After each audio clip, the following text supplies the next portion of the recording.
Welcome to the Blueprint Podcast, where we throw out the old blueprints so you can become who you were always meant to be. I'm your host, Jason Smith. And if you haven't already, make sure you click the subscribe button and share this podcast with your friends on social media and tag me in it at JBirdFit. Today, I have a very special guest for you, Dr. Nicole LePera. Dr. Nicole LePera is a holistic psychologist trained at Cornell University, the New School for Social Research, and the Philadelphia School of Psychoanalysis. She is the founder of the global community healing membership, Self Healers Circle, and the author of the #1 New York Times bestseller, How to Do the Work, How to Meet Yourself, and How to Be the Love You Seek. Welcome to the Blueprint Podcast, and thank you for saying yes to being a guest on the show.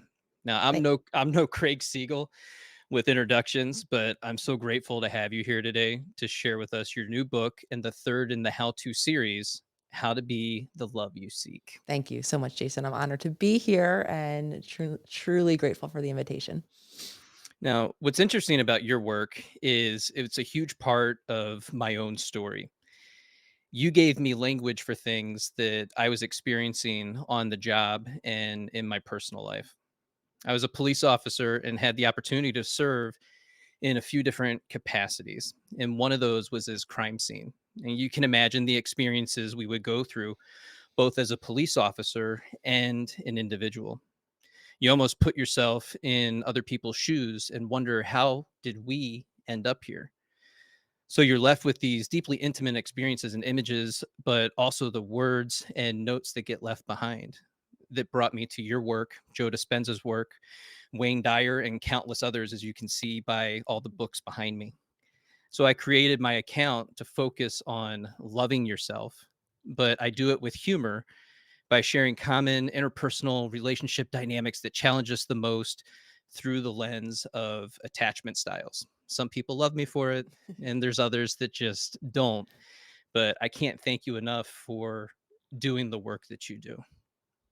I'm so grateful that you've been resonating and that what I speak about has helped give you language. I know for me how important that has been myself, kind of in my own journey, evolving in different conceptual language that it helped me understand myself in different ways. And of course, really created a pathway for healing. So when I think about the work that you used to do and how it informs, and just I giggle anytime I see humor being used because I do think it's a testament to, for many of us, the other side of humor, the deep suffering that many of us who are able to now find humor in things have come from. So thank you for the work that you put out into the world too.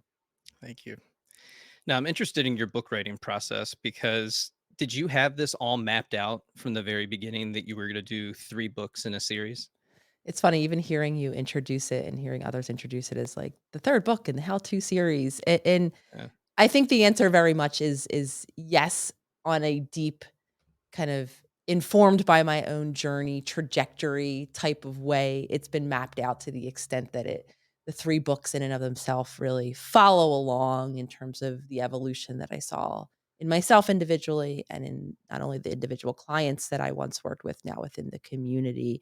Though going in and even a decade ago, you would have never heard me talking about a desire and interest or even a belief in my ability to be able to write a book. Right.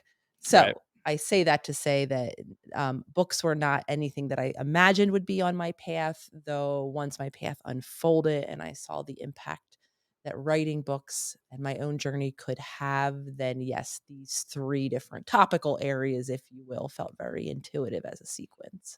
And again, with the language that we use, I love that you call it an unfolding because it means that you're open to experiences and that we're allowing things to come in for us that so many of us, we put up these walls or these barriers, or we push these things away because we feel like it's not meant for us. And it's something that I've been going through even with my own platform, because it's a transition. You go from being this one person, you transition into the context of content creator, uh, coach, and then you really have to define, like, well, what does that mean for me? Like, who am I as this new person, and what does that look like? I'm smiling because I think so much of what you're describing really is emblematic to Jason of the healing journey. And I just love the concept of blueprint as you talk about here, kind of right. Identifying, knowing our programs. And I think what you beautifully, very wisely just spoke, that applies to us as individuals. I think there's so many aspects of our habitual identity or that autopilot, I think, as some of us very have fondly grown to hate that little analogy, but in reality, I do think that there is a lot of kind of deconstructing of identities and transitioning, and then really coming up against our physiological ability to grow, evolve, change in any circumstances, really, though our physiological desire to remain in those old habitual patterns because there's a sense of real safety there. So I think what you're beautifully describing is the journey of living that many of us come into contact with as we become more and more aware of ourself, of our programming, how that's impacting us as individuals, how that's impacting the work then that we put out into the world, and really then the onion peeling analogy of what I believe healing is to be. Yeah, we love our analogies, but Yes. they're so useful in doing the work and describing how things actually look. You begin to create this mental image. Now, for me, the blueprint is all about throwing out the old blueprint because it's clearly not Mhm. working. We were told to do all these wonderful and amazing things, and if you just do what I did, then you're going to make it too, and all these things are going to be wonderful. You'll get married, have kids, two and a half, whatever, and a three-car garage, and it's just like, okay. And then you go to do these things, you find yourself at like 30, 40, 45, and you're like, hey, yeah, this really isn't working for me. And I want to dive in a little bit deeper into the safety of the known, which you gave us just a minute ago, and what that actually means.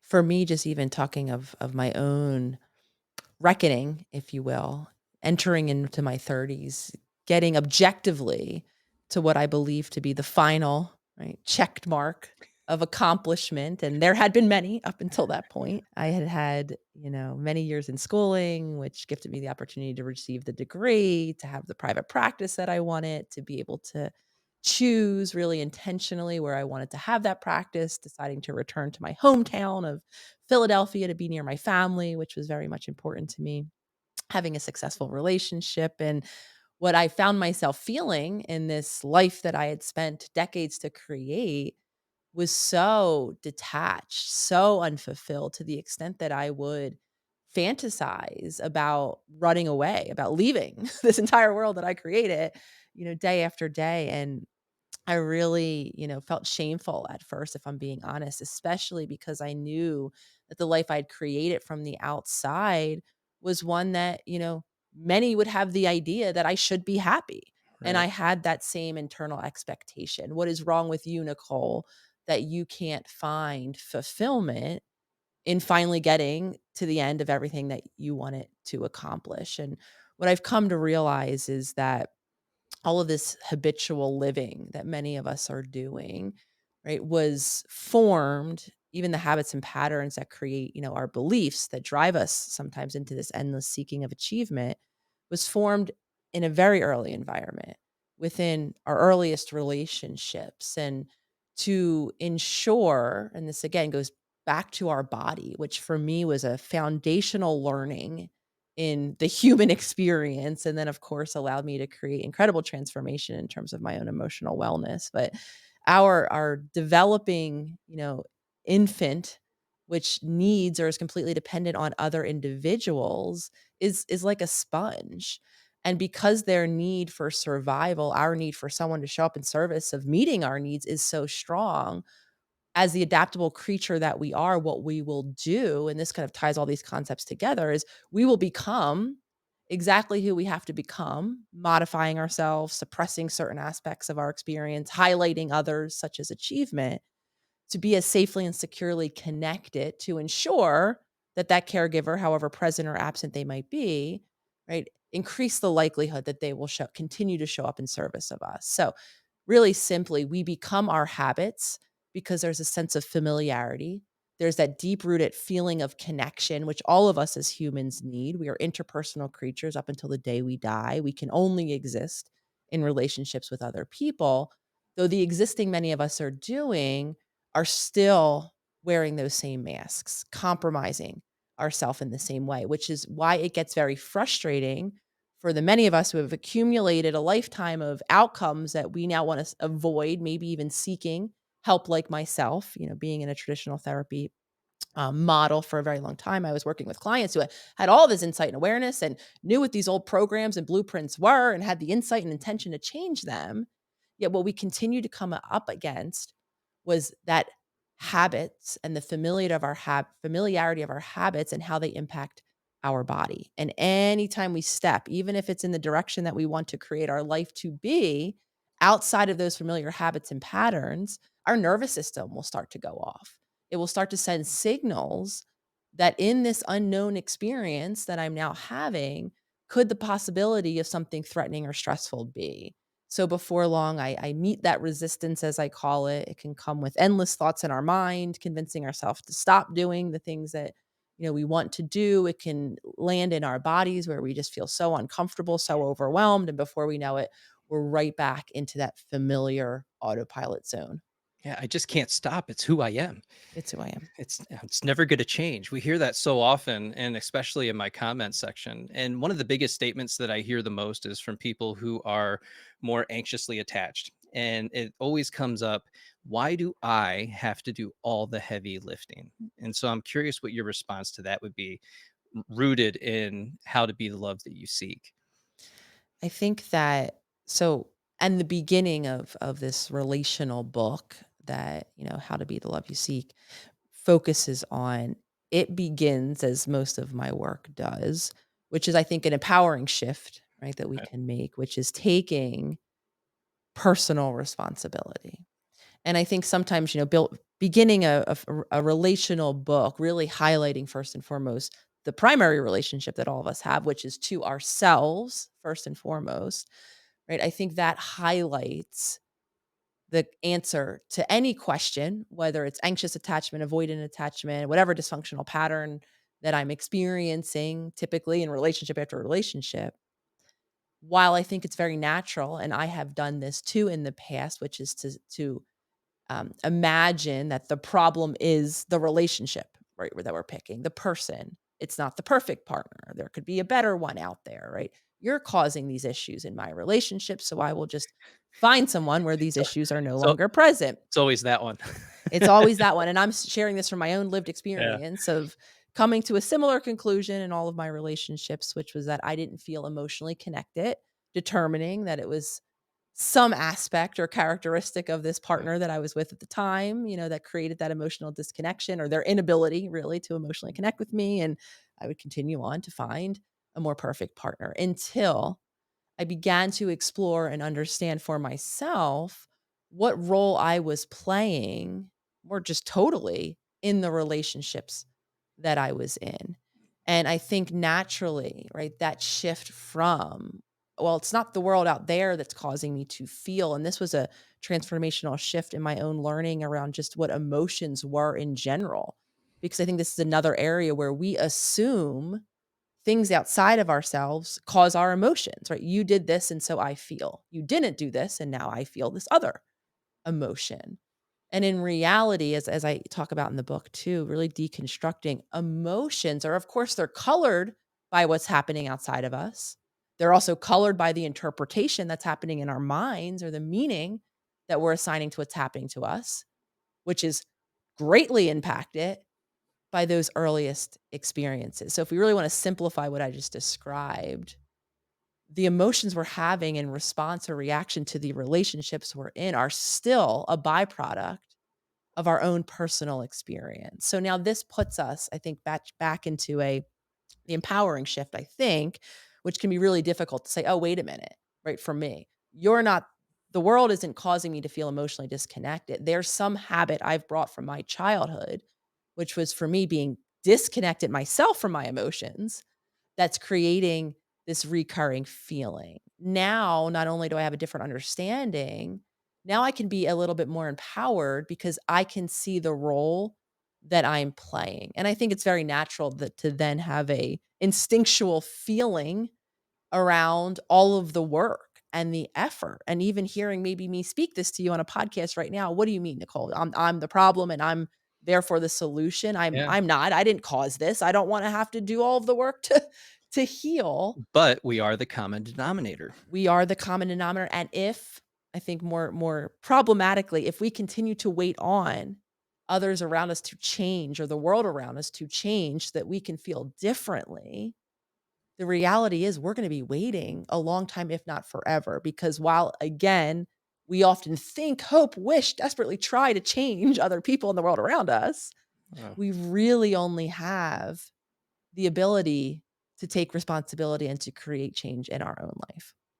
And that's the expectation that so many of us have. And I want everybody to know that it's normal to experience this, but we want other people to change for us. We think that if we can change them, then everything in our life, all the solutions are going to come. Our life is going to get better. And it takes away and really disempowers you and disconnects you from yourself because you're relying on things that are outside of you for your own emotional well being.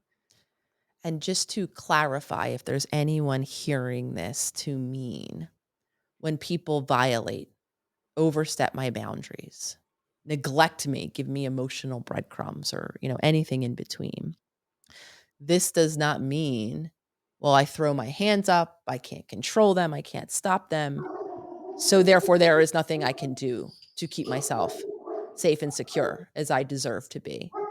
So the important shift is to understand and to understand really the concept of a boundary, right? Because in those moments where there's abuse, where there's violation, where there's neglect, the most empowering choice we can make is to put up that separation that we need, to put up the boundary, sometimes to remove ourselves, which is a very an action of empowerment from those circumstances. So I just always want to speak that because I think sometimes hearing someone say, right, we're not responsible, we can't change, can activate that kind of feeling of helplessness inside, which I think is natural when someone is abusing, violating, overstepping our boundaries, or neglecting us in a very real way, even if that is the pattern that's repeated through our life. That's a testament to the early likely experience of victimization that had created that pattern. So it doesn't mean again that we were responsible for what had once happened to us, but the responsibility that we can now take is by identifying those violations, those acts of neglect, and by standing in or creating for the first time the boundary or the ability to move into safety and the security that we need as the adult that we now are. When does our nervous system really start to be conditioned? Is this something that begins in the womb? Yes. So our first environment, have heard me speak of environments and relationships now throughout several of these conversations, and it is important to understand that that first environment, that first relationship, was when we were in utero. So in that womb, and on the other side of development, it was mind blowing, Jason, for me to learn that our nervous system, our brain, and all of the different nerves that run through our body and allow us to physiologically function, continue to develop. So it begins developing in utero, so in someone else's body and their physical climate, impacted by what was happening externally in their world, in their relationships, which was greatly impacted by what happened in their childhood, right? And in their in inner utero environment and what was happening in their early relationships. So again, just illustrating how these patterns are passed intergenerationally. And then once we are born as a physically now separate individual, our nervous system continues to develop and be impacted by the environment around us, ultimately by the decisions that then we've learned to make for ourselves as we march through that environment up through our mid 20s. So this is why we are so foundationally, and for me, as I spoke earlier, it was transformational to really begin to learn outside of what I learned in my program, which was the brain and nervous system exists. They connect the brain and the body. And that was pretty much the extent of, I'm really simplifying, but that was more or less what we were taught. We were not taught the foundational impact that the functioning of our nervous system created, right, in these environments and the impact that then that would have on us as autonomous separate adults throughout our entire lifetime, from what we come to think and believe about ourselves to how we express or navigate stressful or upsetting emotions. So that whole aspect of our emotional experience as humans to our simple ability and what it is that we feel safe to self-express or how we show up in the world. And that's greatly impacted by the things that we had to show more of or show less of in our childhood. So again, we retain all of these habits in that subconscious part of our mind, that autopilot that I referred to earlier.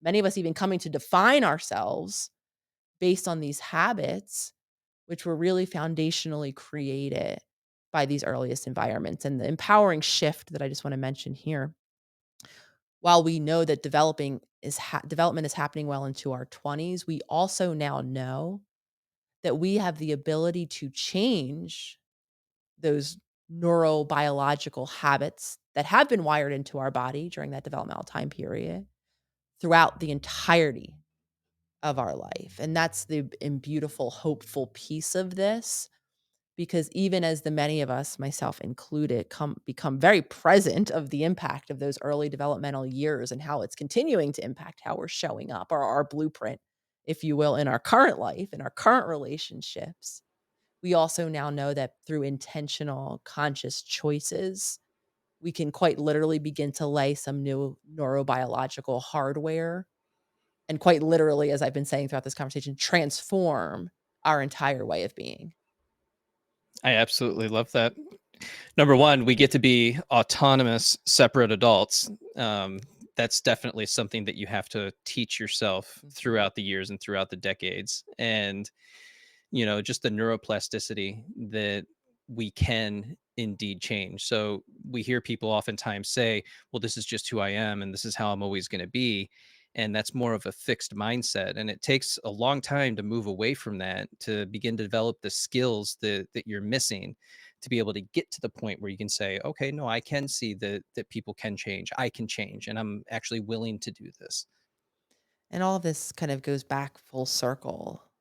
The belief in that fixed mindset that is when we're not conscious, when all of these, right, mental interpretations, physiological shifts and changes driven by our nervous system are happening outside of our awareness, you do become your lived experience reflects exactly the belief that I had. And we kind of joked that many of us have, which is that the world, right, has caused this.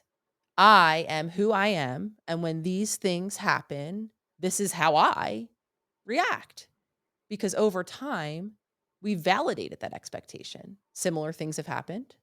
They've passed through similar interpretations in our mind outside of our awareness.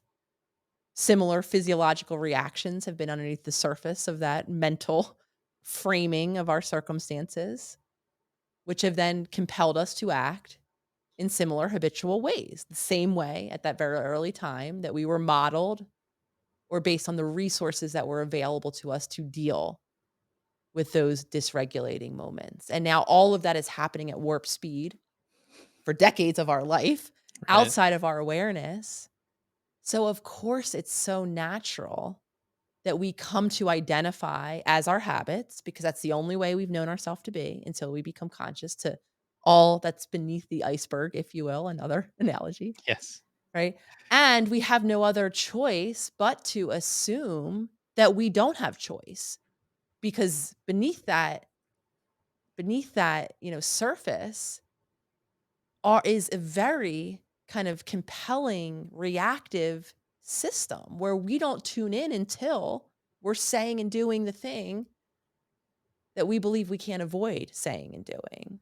So consciousness, you'll always hear me cite that and go on and on about it as I'm doing right now, because it is Yeah. so foundationally key. When I become aware to all of this different process that's happening, now I really do have the possibility of entertaining. And you might be listening here right now and say, no, this is who I am. I've spent decades of my life like this. This is exactly who I'm meant to be. And it really does take kind of zooming out in terms of our awareness piece and really beginning to come in contact with those running narratives, with the different physiology that's living in our body. I mean, I think as humanity, we are getting more and more with endless opportunities to be disconnected from our physical presence. It's so easy to pick up a phone and scroll now. It's so easy to then get caught into reactive cycles about how people on the internet are making me feel and right telling me who I am and who I'm not. Though when we become foundationally conscious, then we really truly can not only begin to deconstruct these blueprints that are running to call into question and more importantly, I think to live the embodiment of change because I'm the person I think many of us can be we can read about inspirational transformations and changes from other people. I did that. I was fascinated by it.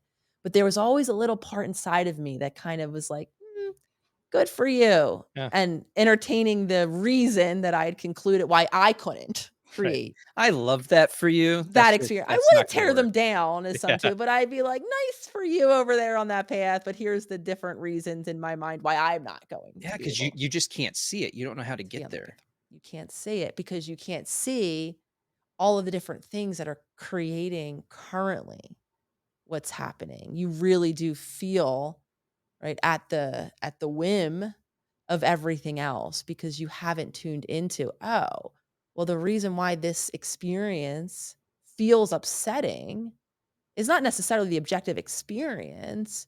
It's that mental interpretation. It's because of what my mind, the meaning my mind assigned.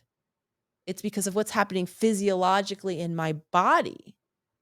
And then all of that will go right back to, okay, and how have I learned to manage and to make sense of these moments where I'm interpreting life in this way, where I'm feeling this way? And I think quite So, in past generations, what did it look like to self-regulate and co-regulate, and why is it so different now? Is it because of technology?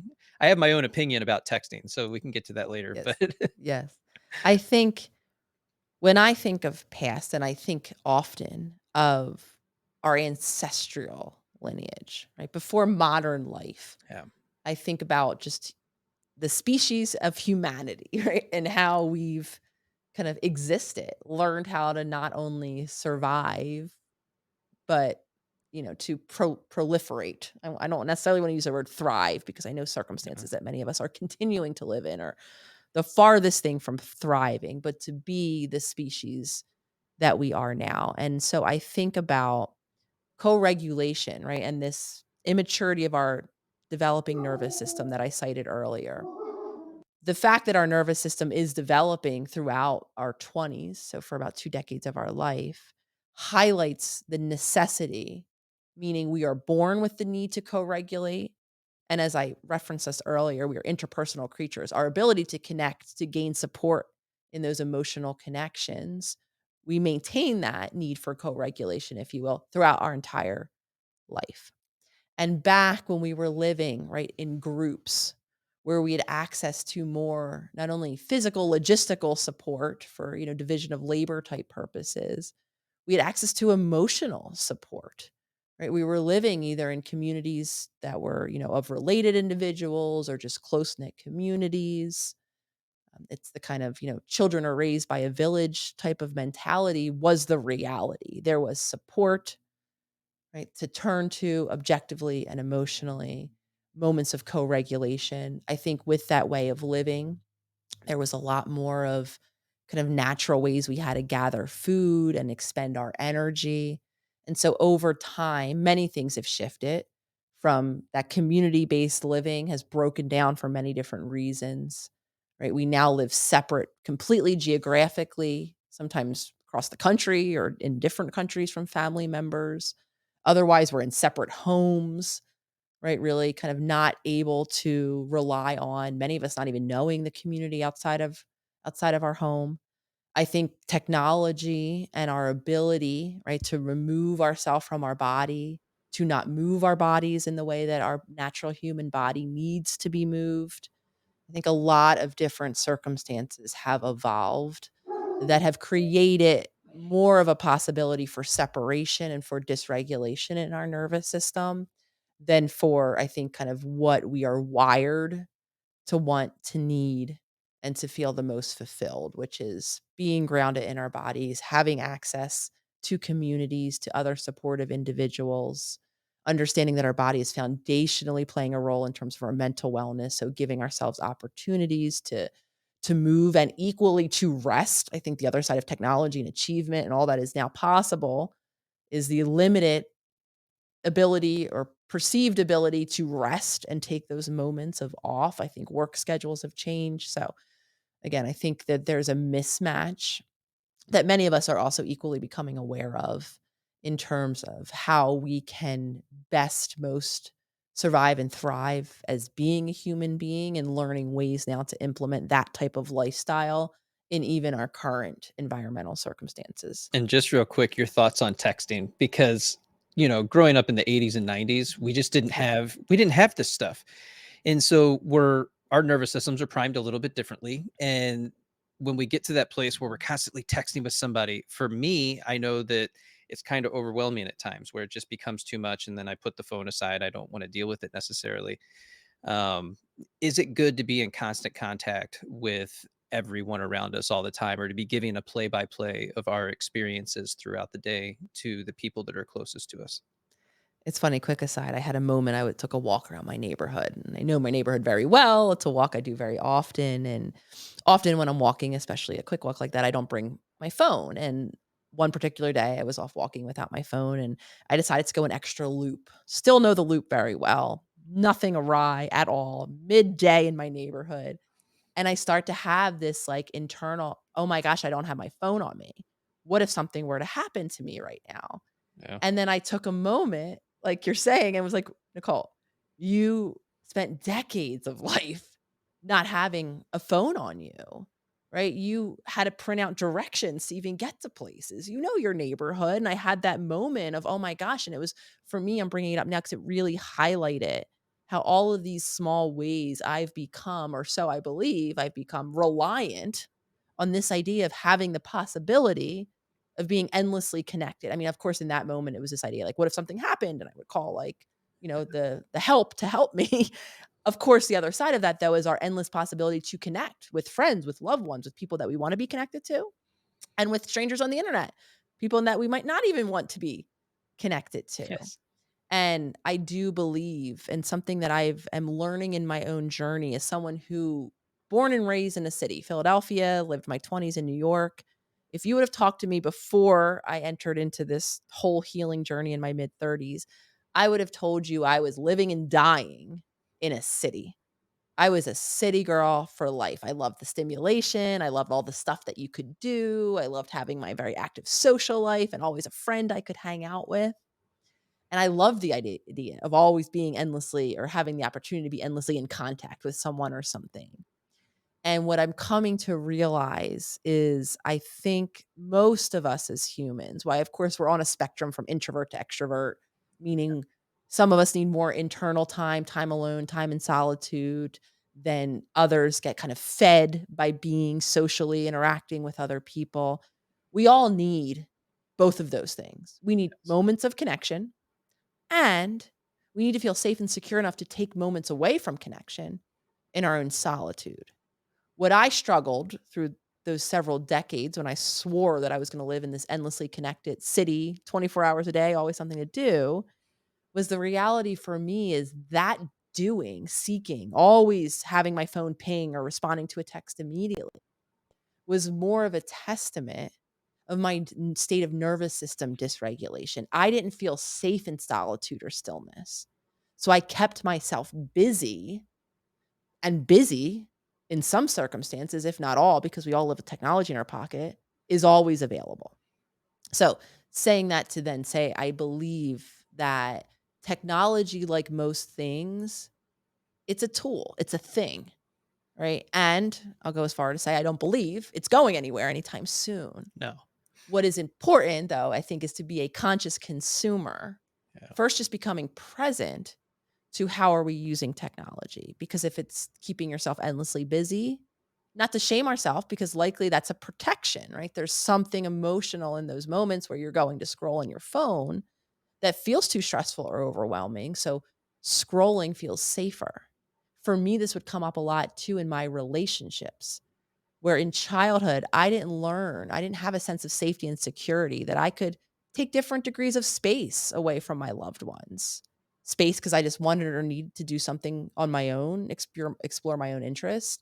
Space because I'm energetically tired and I don't have the ability to show up and care or support. Both are completely natural. for me, space in my childhood relationships meant a lack of safety because in childhood, again, we all need someone to show up and care for us. And my mom in particular would use space or the silent treatment that many of us, I think, have experienced in reaction to her own emotional upset. When she was upset or overwhelmed by whatever was happening or activated in her based on what I was doing or what I wasn't doing, whatever it was at any given moment, overwhelmed by how she was feeling, she would shut down and go into that silent treatment mode. But for me, the learning was space in relationships is dangerous. It means someone's upset with you.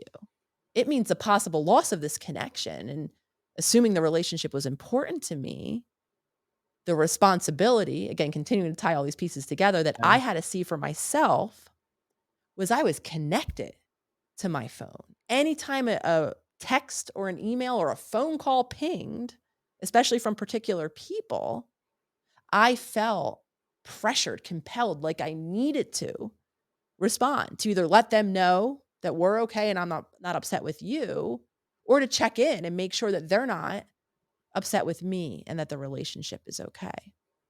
So for me, becoming conscious of that pattern then allowed me to begin to create a new, more conscious relationship with not only technology in general, with communication, with my phone. And I do think, to really simplify it, a lot of us have these deep rooted beliefs, many of which were impacted by our earliest experiences, relationships.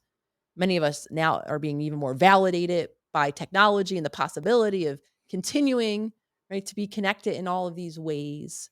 Though the more conscious we become of how we're using these tools, if you will, then I think the more intentional we can be because there are many of us that are using the endless ability to be disconnected via social media, being texting and in conversation 24 hours a day. I think many of us are using that, or those habits are more reflective, right, of earlier habits of inabilities to deal or tolerate that spectrum of connection and solitude. Man, you touch on so many things. I love it. It's just awesome. I love that you hone in on habits. I think habits are so important, but I also relate that back to skills as well, because there were things that your parents didn't have to give you. It's the things that you saw and that you didn't see. And so there's things that we learn and we just never learned. And so you might Mhm. find yourself feeling emotionally immature in your 30s and your 40s as a grown adult. And you're like, why am I so left behind? Why have I been this failure to launch? Why can't I meet or exceed where my peers are at this stage of life? And you really have to go into and just figure these things out for yourself, like what's going on inside of me and why do I feel this way? I think the beautiful gift of that curious inquiry for a lot of us can be the opportunity to relieve the deep rooted shame that lays, I think, at the foundation, right, of a lot of this belief when I can't break these habits, when I can't create the life that I would like for myself. I think a lot of us entertain this deep idea that the reason is because we're not worth it, because there's something constitutionally misaligned between who I am and what I think I want or what I'm even trying to create. And this again goes back to that idea of this identity and these deep rooted beliefs and how when things happened or didn't happen to our wanting or needing in childhood, in that emotionally immature developmental state, especially in the earliest years from birth until age 7, when our mind is still always trying to make sense of the world around us to gain a sense of security, control, to understand our place in the world. The only sense, and I love that you even threw out that word developmentally immature, because I think sometimes people can hear that as a front, and that's just a state of development that we're talking about here. And in Yeah. that early state of immature development, we quite literally can't zoom out and can't view circumstances and life and experiences in a mature way to understand that the factors that impact our caregivers presence and attunement to us and our needs are factors that are completely outside of our control. The only sense that our developmentally immature mind can make of the happenings in our world, so their presence or absence, or however it is that they are present or absent to us, we land on the belief that it is something about us, which led me, just again, continuing to use myself as the illustration here, in that emotional absence with my mom not able to attune to me except in moments where I'm performing, achieving, doing, which is no surprise why you heard me just a couple minutes ago, right? I came to the end of my to-do list and where's the feeling I'm looking for, right? In absence of that, I assumed that my worthiness was contingent on what I did, not in just being who I was. So at our core, which driving a lot of these habits, I do believe is a sense of unworthiness, unlovability, incompatibility, whatever it is, coupled then with the shame, right? All of the direct and indirect messaging that we received that we've came to understand is the reason why, right? The intrinsic flaw or imperfection. So all the things that I wasn't able to achieve at are shameful. All these other aspects of my being have become shameful, something that I don't want to vulnerably show anyone else. And then so the cycle continues, right? In self protection, assuming that we are the problem, Yeah. we feel shameful, continue to create not the reality that we want in the world. And then we take that as validation that the reality that we want or are thinking about wanting isn't meant for us. Yeah, well, I have all the Mhm. evidence to support that I'm broken, so it has to be true because that's always been my experience. Exactly. And I feel like that also kind of leads us into this place of where we make this common statement for our romantic relationships where I always tend to date avoidance or a particular type of person. We get stuck in this like loop of relationships. So how can somebody begin to break free of that particular loop? And the breaking free, right? The embodied steps to create change or the new Yeah. action points begin when we do notice, right? When we do take that moment or many moments to pause and find the patterning in Yeah. our It relationships. takes a lot. It takes and I'm saying that because within that process, as Yeah. all things, right? The process that we love to hate, it is not just, oh, I'm aware that this is the person. Within that process, for most of us at least, are deeper emotional processes of many times grieving. Oh, well, gosh, look at the type of relationship I've continued to find myself in. What needs am I getting met? What needs am I not getting met? If we do have an awareness of, oh, well, they came from this patterning, came from those earliest relationships. So that means that in these core developmental times in my life, right, I didn't have what I wanted or what I needed available to me. How, what a loss. What a loss of relationship. Many of us, I think, come into then contact with, right? When we do see the role we're playing, oh my gosh, I'm picking a relationship that's not creating fulfillment in my life, that might be creating chaotic patterns, of intense emotions or just a complete lack of emotion, that kind of more disconnected. And then I think another round of grief is, oh my gosh, look how much life I've now spent That recreating and picking, right, this person. that one. And look at how much life has now. This is what had happened to me when I woke up, if you will, in my mid 30s. And I realized how absent I had been. Yes, I've been marching on all of these pathways to achievement, but I wasn't really fully present to what was driving me on that pathway. Yeah, Because if I you're was, successful, capable, competent, you're getting the job done, you're making these things happen in your life. right. So, and not realizing that I was going through the motions of it, Yeah. which then left me about 3 decades of life. And I talk about this often because a byproduct of not being present, as simple as this it can sound, and I'm not simplifying it, is often the inability to recall or to have the imprint of what it is that happened, right? If I'm a million miles away, checked out, dissociated, disconnected, I call it on my spaceship when life's happening. That explained why for decades of my life, when I would hear friends or loved ones, even jokingly talking about something we did together several weeks ago, several months ago, several years ago, it was as if I was hearing the story, and it became a running joke in my friend circles. Nicole doesn't remember anything for the first time. So when I realized that it wasn't something genetically wrong in my memory system in my brain as I had diagnosed it to be decades prior, that what was happening and my inability to recall my life was a byproduct of my dysregulated nervous system and the way that it adapted by disconnecting or dissociating at such an early age. Now I had about 3 decades to mourn a life, right, that I can't just readily access. And so I think, for when we talk about becoming aware, that first step of creating all then the choices to change the dynamics that we're creating in our relationships so that we can have a more fulfilling, connected partnership, we're talking about everything that I just described kind of on the underneath side of that awareness piece. Oh my gosh, look what I'm becoming present to, wants and needs that have gone unmet, all of these habitual ways I've adapted and modified myself, relationship and life experiences that I might have quote unquote lost out on or can't remember having. And so there's a lot in that process of Yeah. consciousness that then of course empowering shift as always allows us to create change in those dynamics to say, okay, this is now what I'm present to. I can begin to make small new choices because I am going to work with the reality that my nervous system is going to say, hey, wait a minute. The farther I try to overhaul my life or the farther I go out of those habitual patterns, though I can go out of those habitual patterns, this means teaching my body how to become more stress or emotionally resilient so that I can do this, right? All of these concepts are now tying together so that I can make new choices that over time will string together in consistency to create those new habits.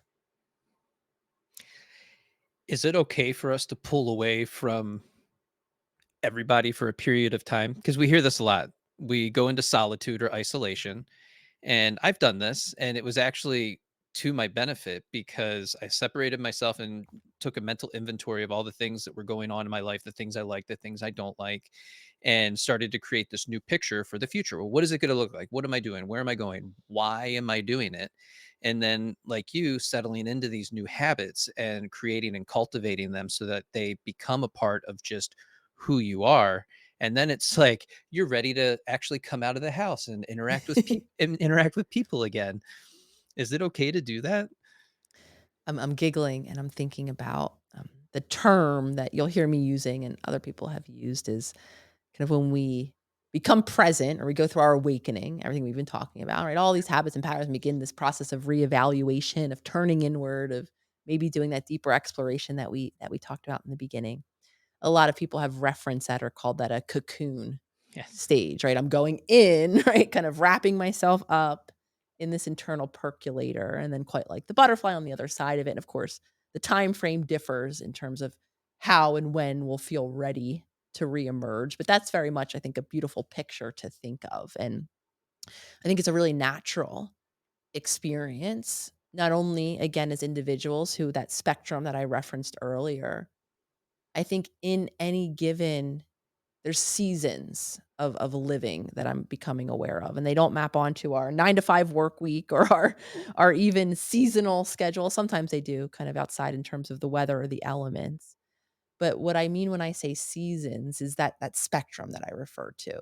There's periods of time where we energetically feel like we do wanna and sometimes it does map onto the colder months if we live in a climate where it changes, the winter, where we wanna slow down, where we're naturally more introspective, where we don't have the energy, where we don't really wanna go out and socialize or, put something out into the world. We wanna sow our seeds or plant our seeds, I should say, and cultivate the soil and turn inward. And then that replenishment, I think of everything on kind of an energetic, spectrum when we replenish and revitalize our energy from slowing down, from stopping, from going inward, from becoming curious, from exploring ourselves in this new way, then naturally the cycle of energy, which is created or destroyed, right? It just always is. Will replenish, will build back up, and then we will naturally want to be out in the world, socialize, create, serve in some way. So saying that to say, not only do I think it is a natural human experience is to be more of a seasonal being energetically over just a course of a year, a course of our lifetime, specifically when we are, becoming aware of new things. For some of us, even breaking habits. One of the core foundational relational habits that I became aware of and created the commitment to continue to break in my current experience is coming from a boundaryless or what we call an enmeshed or a codependent home where I didn't feel that natural separation as a different individual. Everything kind of revolved around one family member's want or need, one family member's stressful or emotional experience. We kind of moved in a unit. And so becoming and exploring for myself how all of the different ways I continued that patterning into my current relationships and seeing those dynamics still present within my core family that I was now living quite in physical proximity to in Philadelphia. This was several years ago when all of this journey began for me. I made one of the most, if not the most difficult decisions at that time in my life and really throughout my life that I had made, which was to take physical separation, time away, really simply, from that core family, those core family relationships.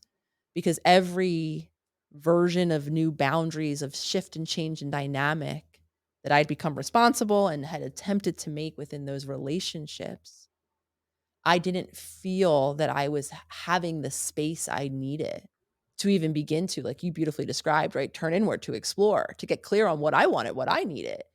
I was so fused with how the choices that I would make or not make would impact my family that I actually made that very difficult choice to take a physical separation.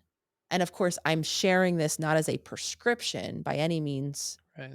to answer even the question of do we need time away? Does that mean that I go in my cocoon, cut off all contact from even my closest family members only to reemerge when I feel ready? No, I'm absolutely just not. saying it worked for me. That's I'm all. just saying it worked for me and it was a necessity Yeah. for me at that time in that space. And on the other side of it, taking I think it ended up being about 18 months in separation.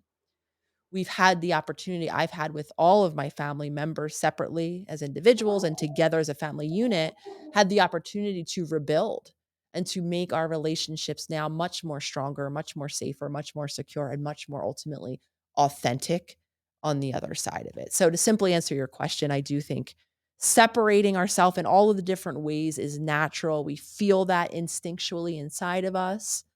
I think, of course, it's a individual decision and determination, whether or not we can, what aspects of our life we can separate from.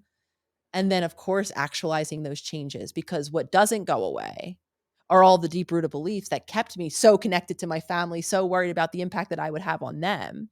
So it didn't mean when I came to this conclusion that, okay, I do need time away and I made the decision and I sent the communication that internally I wasn't a mess because I was. I still had those beliefs, those worries. What will they think of me? Oh, they're probably exactly thinking that of me now. Will they even want a relationship with me on the other side of it? Right? And All of that still exists and is intact, which is again why it is up to us as individuals to not only determine what choices we have to make or separation or how inward we want to or need to go, then that's a journey in and of itself is to give ourselves the space to do what it is that we want and need because likely all those beliefs that have kept us from keeping the space are still very present in those moments. and do you find yourself still saying, "This is me and this is you," just to remind yourself of that space? Absolutely. And again, even outside of the transformational shifts and dynamic that I have with my core family, I'm still presented with relationships, two of which I live in currently each and every day, right? So if not reflected in my in the family relationships, there's endless opportunities for me to get really clear in terms of where that point of separation is because it's still very easy for me to take someone else's want, need, mood, their need for time away or separation, and to allow it to bleed into how I feel, what I'm doing, what needs to happen next for me.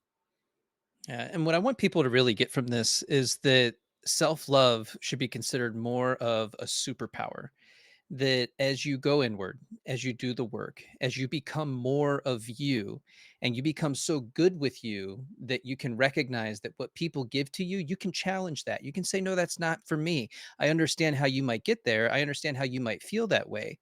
And I can have empathy for whatever, or sympathy for what you're going through in this moment, but I don't have to take that on Mhm. as me.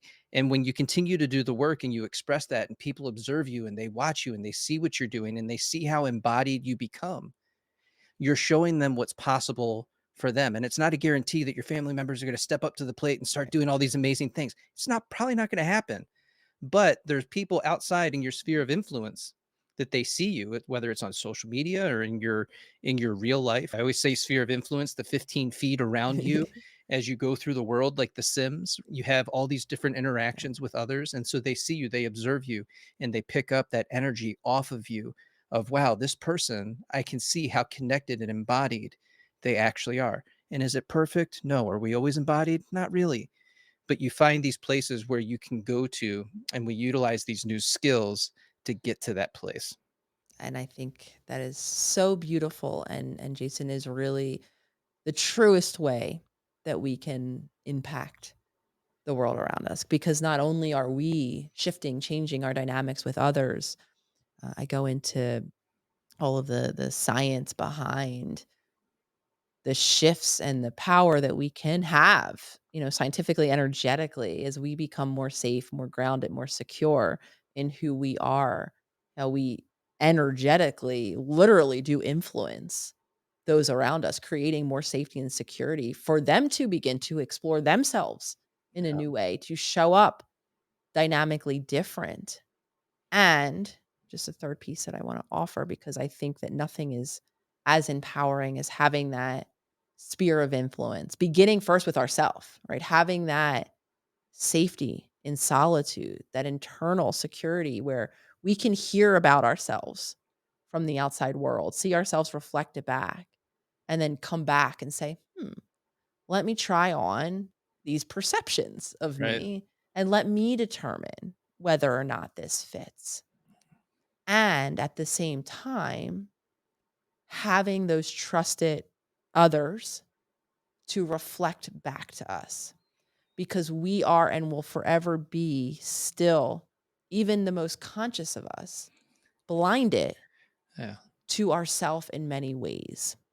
And perceptions and pieces of information where simply loved ones, trusted loved ones, have shared their experience of me consistently or in any given moment of time, as much as instinctually initially, right, I want to refute it. I want to say, that's not wrong. That's inaccurate. You're seeing, right? There have been so many moments yeah, where if I hit that pause and I say, okay, Nicole, you might not like what you're hearing. You might not want to hear that you were cold and abrasive in that moment because that's not what you were meaning to be. But take a moment and hear why it is that this person that I've determined through tenure of relationship and experiences in said relationship, right? I can trust that they are committed to this relationship, and what the whatever context of it is to, to continue into the future. I can therefore trust that they have both of our best interests at heart when this conversation is happening. There have been so many moments where begrudgingly taking then their information. And of course, this doesn't mean, like we were sharing, taking everyone's information. Anytime a stranger offers their perception of you, you right, take it on and try it on for size. Of course not. But there have been so many transformational moments where when you do hear different perceptions, even hurtful ones from that core sphere of influence, those trusted relationships that we are finding and or creating in our life, that can be so valuable, because in that moment, right, a little bit of a blinder has been opened up. It might not right. have been what you meant, but if you can trust, right, that that's how it landed, and then try it on for size, say, you know what, I did say that. I was a little curt in my tone, or I was a little passive aggressive. That's my one of my big ones, right? I like to say, "No, I'm just saying it assertively. No, I'm not. I'm being passive aggressive in that moment." I've had very well-meaning loved ones say, "You know what, Nicole? No, that's not how this is landing for me."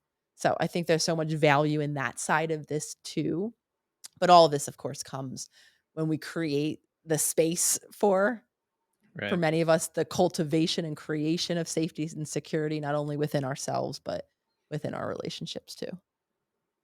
Well, Nicole, I can't thank you enough for spending the past hour with me.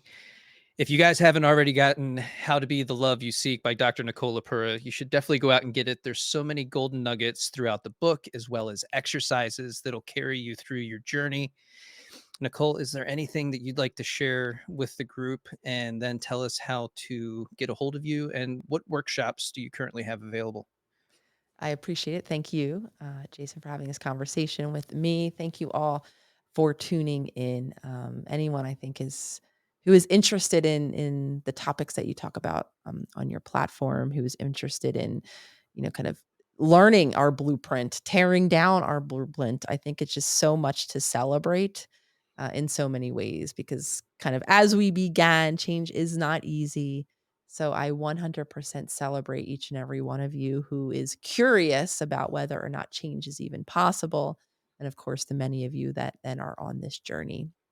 So the book itself is available where all major book retailers, even a lot of local bookshops I know have picked up some copies. I have a website up, the howtobetheloveyouseek.com, that does highlight some retailers that I know will have copies on hand, but definitely check out anywhere you like to buy your books locally.